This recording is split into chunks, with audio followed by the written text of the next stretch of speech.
கடந்த 10 ஆண்டுகளில் ஹெட்ஃபோனை வந்து யூஸ் பண்ணுறது அதிகமாயிட்டே இருக்குது ஒவ்வொரு மனிதர்களிடமும். அப்படி அதிகமாக யூஸ் பண்ண மனிதர்கள் என்னென்ன ஆபத்துக்களை வந்து தங்களோட உடம்புல சந்திச்சாங்க, காதுகளில் என்னென்ன பின்விளைவுகள் அவங்களுக்கு ஏற்பட்டுச்சு அப்படிங்கிறத பற்றி இந்த வீடியோவில் நம்ம விரிவாக பார்க்க போகிறோம். வாங்க வீடியோக்குள்ளார போகலாம். இன்றைய இளைய தலைமுறையினர் பார்த்திங்க அப்படின்னா வாக்கிங் போகும்போதும், ஜாக்கிங் போகும்போதும், எக்ஸசைஸ் பண்ணும்போதும், சைக்கிளிங் போகும்போதும், ஏன் சும்மா இருக்கிறப்ப கூட காதில் வந்து ஹெட்ஃபோன்ஸ் அல்லது இயர்ஃபோன்ஸை வந்து அதிகமாக வந்து பயன்படுத்திக்கிட்டே இருக்கிறாங்க.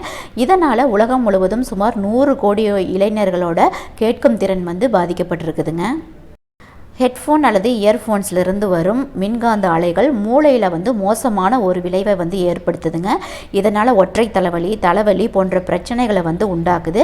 பலர் பார்த்திங்க அப்படின்னா தூக்கமின்மை அல்லது தூக்கத்தில் மூச்சு திணறல் இந்த மாதிரி பிரச்சனைகளுக்கும் வந்து ஆட்கொள்ளப்படுறாங்க. இந்த ஹெட்ஃபோன்ஸ் இயர்ஃபோன்ஸ் அதிகமாக வந்து யூஸ் பண்ணுறதுனால ஒரு சிலர் பார்த்திங்கன்னா காதில் காலையில் அந்த இயர்ஃபோன்ஸ் மாட்டினாங்கன்னா தூங்குறப்ப கூட கழட்ட மாட்டாங்க. அப்படியே சாங் கேட்டுக்கிட்டே அப்படியே படுத்து தூங்கிடுவாங்க. இது வந்து மிகப்பெரிய ஒரு பிரச்சனையை வந்து காதுக்கு உண்டாக்குதுங்க. காது வழியாக வந்து காற்று போயிட்டு வந்துட்டு இருந்தால் தான் காதில் எந்த பாக்டீரியா தொற்றுகளும் இல்லாமல் காது ஆரோக்கியமாக இருக்கும். நீங்கள் வந்து அதற்கு எதிர்மாறாக எனி டைம் நீங்கள் காதில் மாட்டிக்கிட்டே இருந்தீங்க அப்படின்னா நிச்சயமாக காது வலி, பாக்டீரியாஸோட உற்பத்தி அதிகமாகிறது, காதில் காற்றோட்டம் இல்லாததுனால அதே மாதிரி நிறையா வந்து தொற்று நோய்கள் உருவாக்குறதுக்கும் வந்து அதிக வாய்ப்பு இருக்குதுங்க. நீங்கள் வந்து அப்பப்போ வந்து காதிலிருந்து அந்த ப்ளூடூத்தை கழட்டிட்டு நீங்கள் அப்பப்போ வந்து காற்றோட்டமாக காதை வச்சுக்கிறதுக்கு வந்து நீங்கள் வந்து தயாராக இருக்கணும். எனி டைம் இதை வந்து மாட்டிகிட்டே இருக்கிறது மிகப்பெரிய பின்விளைவுகளை வந்து ஏற்படுத்தும். இது வந்து காதுகளுக்கு மட்டும் பின்விளைவுகளை ஏற்படுத்தாது, இதயத்துக்குமே வந்து மிகப்பெரிய ஆபத்தை வந்து கொண்டு போய் விட்டுருங்க. ஏன்னா அதிகமாக வந்து இசையை வந்து நீங்கள் கேட்டிங்க அப்படின்னா இதயம் வேகமாக துடிக்கும். இதனால் இதயத்துக்குமே வந்து பாதிப்பு உண்டாகுது.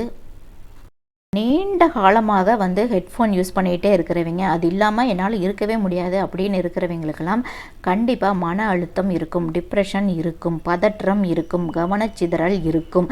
ஏன்னா அவங்க வந்து படிப்பு, வேலை, பிற செயல்களில் வந்து அவங்களால முழுமையான கவனத்தை வந்து செலுத்தவே முடியாது. இந்த மாதிரியான ஒரு சூழ்நிலைக்கு வந்து தள்ளப்படுவீர்கள். தொழில்நுட்பம் பல வழிகளில் நம் வாழ்க்கையை எளிதாகவும் வசதியாகவும் மாற்றி இருக்குதுங்க. இப்படி இருக்கிற சூழ்நிலையில் இன்றைய நவீன காலகட்டத்தில் 35 வயசுக்கு கீழே உள்ள இளைஞர்கள் தான் இந்த இயர்ஃபோன்ஸை அதிகமாக வந்து பயன்படுத்துகிறாங்க. இந்த மாதிரியான இளைஞர்களுக்கு தான் எதிர்காலத்தில் காது சம்பந்தப்பட்ட நோய்களோ அல்லது காது கேளாமை குறைபோட உருவாகிறதுக்கு அதிகமான வாய்ப்பு உள்ளது. சத்தங்கள் வந்து டெசிபல் அளவில் அளவிடப்படுகிறது. 60 டெசிபல்களுக்கு குறைவாக நீங்கள் கேட்டிங்கன்னா காதுக்கு எந்த பிரச்சனையும் கிடையாது. இதுவே 85 டெசிபல்களுக்கு மேலாக நீங்கள் சவுண்டை வேல்யூம் அதிகமாக வச்சு நீங்கள் கேட்டிங்க அப்படின்னா நிச்சயமாக உங்களுக்கு காது கேளாமை அந்த பிரச்சனை கண்டிப்பாக உண்டாகுங்க. ஹெட்ஃபோனோ இயர்ஃபோனோ தொடர்ந்து கேட்காமல் இடைவெளி விட்டு கேட்பது நல்லது.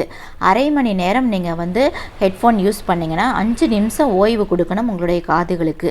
1 மணி நேரம் ஹெட்ஃபோன் யூஸ் பண்ணிங்கன்னா 10 நிமிட ஓய்வு அவசியம். ஓகே ஃப்ரெண்ட்ஸ், இந்த வீடியோ பிடிச்சிருந்ததுன்னா லைக் பண்ணிவிட்டு ஷேர் பண்ணுங்கள்.